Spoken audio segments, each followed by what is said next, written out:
안녕하세요. 경량항공안전교육 진행을 맡은 조진성입니다.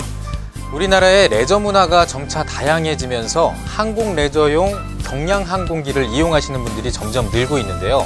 하지만 그에 따라 경량항공기 사고도 증가하고 있는 추세입니다. 그래서 마련을 해봤습니다. 경량항공기를 안전하고 즐겁게 이용하려면 어떤 점에 유의해야 하는지, 그리고 안전사고를 예방하기 위해선 어떻게 해야 되는지 지금부터 하나하나 차근차근 알아보도록 하겠습니다.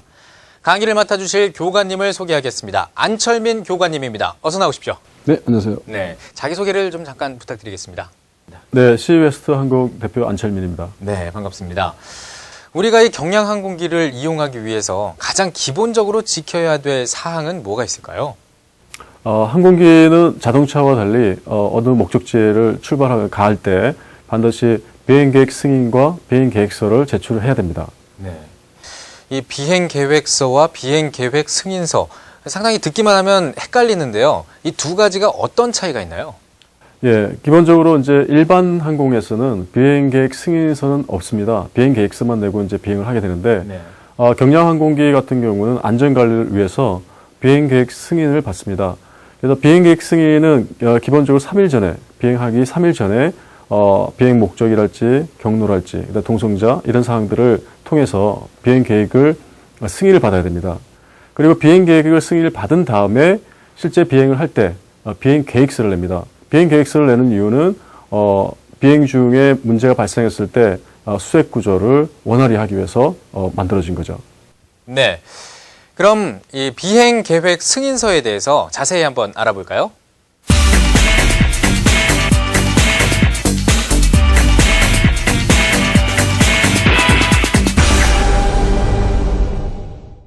네, 비행계획 승인서 한번 알아봤습니다. 그렇다면 이 비행계획 승인서를 작성하는 데 있어서 유의해야 할 점 뭐가 있을까요?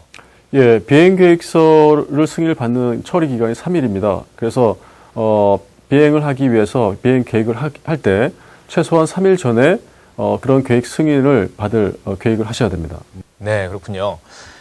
네, 비행계획서는 또 어떤 내용으로 구성이 되어 있나요?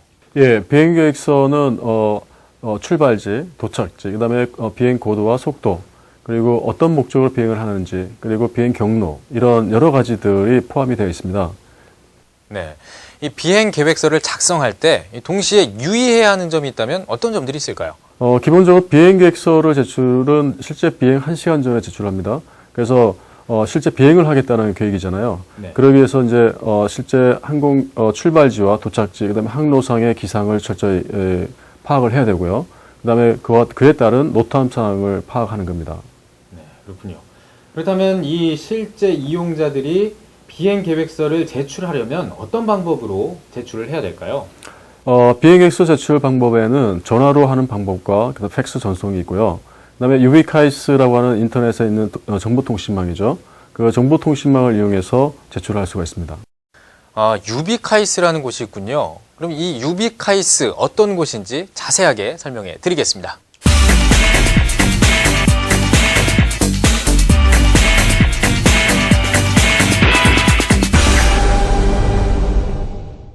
예, 유비카이스는 국토해양부에서 국제민간항공기구에서 공고하는 항공정보 업무를 제공하기 위해서 인터넷을 통해서 전파하는 시스템입니다. 자, 그럼 같이 한번 볼까요? 유비카이스에 접근하기 위해서는 기본적으로 가입을 하셔야 되고요. 가입할 때는 본인의 직접 고정 IP를 이용하셔야 됩니다. 그래서 가입된 고정 IP가 아닌 다른 곳에서 아이디를 통해서 들어가게 되면 접근이 불가능하다는 불편함이 있습니다. 자, 한번 보겠습니다. 유비카이스에 이제 로그인을 하고요. 그리고 플라이 플랜을 FPL이라고 되어 있습니다. 플라이 플랜을 한번 만들어 보겠습니다. 여기서 기본적으로 조종사가 기입해야 되는 곳은 7번 항목부터입니다. 그래서 플라이 아이덴티는 만약에 제 비행기의 등록 기호가 호텔리마 찰리 110다. 그러면 여기에 호텔리마 110를 기입을 하시면 됩니다. 밑으로 한번 보겠습니다. 그 다음은 비행은 어떠한 방식으로 할 것이냐 하는 거죠. 그래서 그 비행 방식이 우리는 시계 비행으로만 하죠. 경량항공기는 시계 비행만 허가가 되어 있습니다. 그래서 여기에 B라고 되어 있죠. 시계 비행을 지정하시면 되고요. 그다음에 플라이 타입 있죠.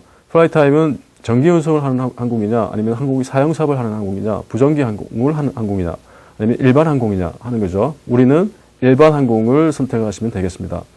그리고 이제 비행의 목적이 뭐냐 하는 겁니다. 그래서 훈련 비행을 하는지, 아니면 항공기 점검을 하는 건지, 이러한 것들을 선택을 하시면 되겠습니다. 그다음에 웨이크 터블런스 카테고리인데요. 여기서는 우리 경량 항공기는 라이트급입니다. 그래서 라이트를 선택하시면 됩니다. 그다음에 목적 다음에 항공기 대수가 몇 대냐? 만약 두 대가 간다면 2를 쓰시면 되고요. 한 대일 경우는 1을 쓰시면 되겠습니다. 그다음에 항공기 타입이 뭐냐 하는 겁니다. 항공기 타입이라고 하는 것은 만약에 저희가 가지고 있는 비행기가 스포츠스타 하모니입니다. 스포츠스타 하모니를 기입을 하시면 되고요. 그 다음에 장비가 있습니다. 장비라고 하는 것은 항공기에 장착되어 있는 라디오, 그 다음에 항법 장비, 이런 것들이 어떻게, 트랜스판더가 어떤 거냐. 그래서 기본적으로 여러분들이 항공법에 표준으로 장착하게 돼 있죠. 그래서 여기는 스탠다드 S를 기입을 하시면 되고요. 그 다음에 출발지 공항은 어디냐 하는 거죠. 여기에는 이카오 넘버를 쓰셔야 됩니다. 이카오 기호를 쓰셔야 되는데 각각의 이제 경량 항공기 비행장들은 이런 이카오 부호가 없죠. 그래서 여기는 ZZZZ를 쓰시고 그 18번에 보면 아더 인포메이션 있죠. 다른 정보를 넣는데 여기에다가 DEP를 쓰시고요. 그다음에 위도와 경도를 기입을 하시면 됩니다. 좌표를 기입하시면 되죠. 그다음에 이제 출발 때 시간은 언제냐? 자, 이 시간을 기입할 때가 이제 중요한데요. 시간은 UTC라고 하는 것입니다. 즉 세계 표준시를 쓰는 거죠. 우리가 지금 세계 표준시는 그리니치 천문대를 기준으로 해서 우리는 9시간 정도 앞에 있습니다. 그래서 로컬 타임이 만약에 09시다. 그러면 9시간을 빼고 0004시를 적어야 됩니다. 그래서 현재 시간에서 9시간을 뺀 상태의 UTC 시간을 여기에 기입을 하셔야 됩니다. 그 다음에 15번 항목은 크루징 스피드인데요.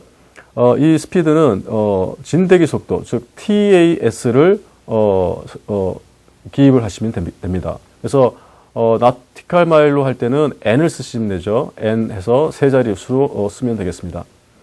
그 다음에 비행 고도죠. 비행 고도는 A라고 하는 앞에 접두사를 쓰고요. 세 자리를 써서 100피트 단위로 나타내면 되겠습니다. 예, 그 다음에 이제 비행할 루트를 이제 지정하게 되는데요. 루트는 기본적으로 어디를 경유해서 어디의 목적지까지 가겠는가라고 하는 것을 적는 거죠.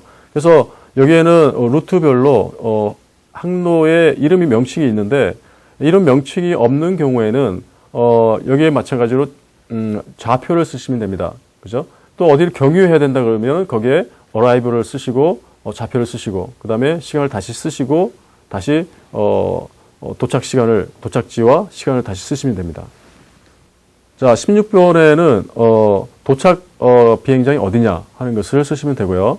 여기도 마찬가지로 이카오 부가 없을 경우에는 ZZZ를 쓰시고 그 다음에 18번 항목에서 arrival이죠. ARR 쓰시고 거기에 좌표를 쓰시면 됩니다.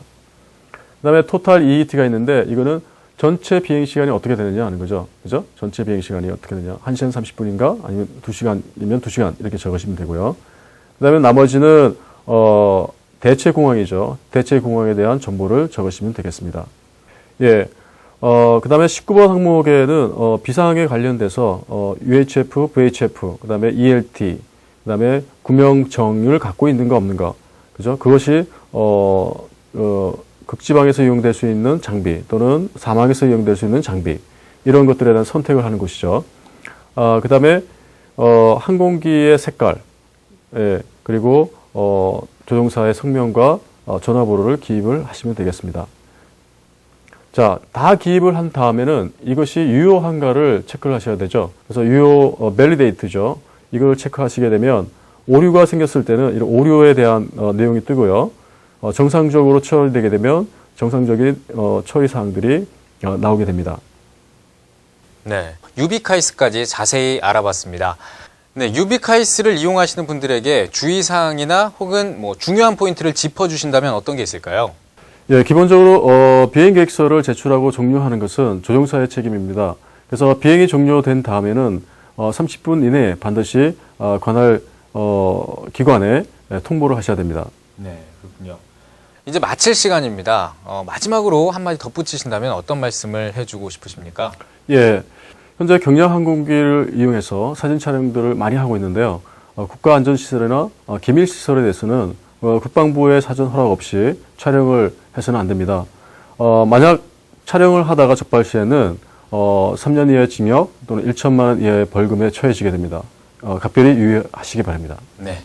이렇게 해서 비행계획 승인서, 비행계획서, 그리고 유비카이스까지 하나하나 차근차근 살펴봤습니다. 비행을 하기 전에 비행계획 승인서, 비행계획서를 꼼꼼하게 챙겨야 된다는 거 잊지 마시고요. 오늘 준비한 내용은 여기까지입니다. 교관님 고생 많으셨습니다. 네, 수고하셨습니다.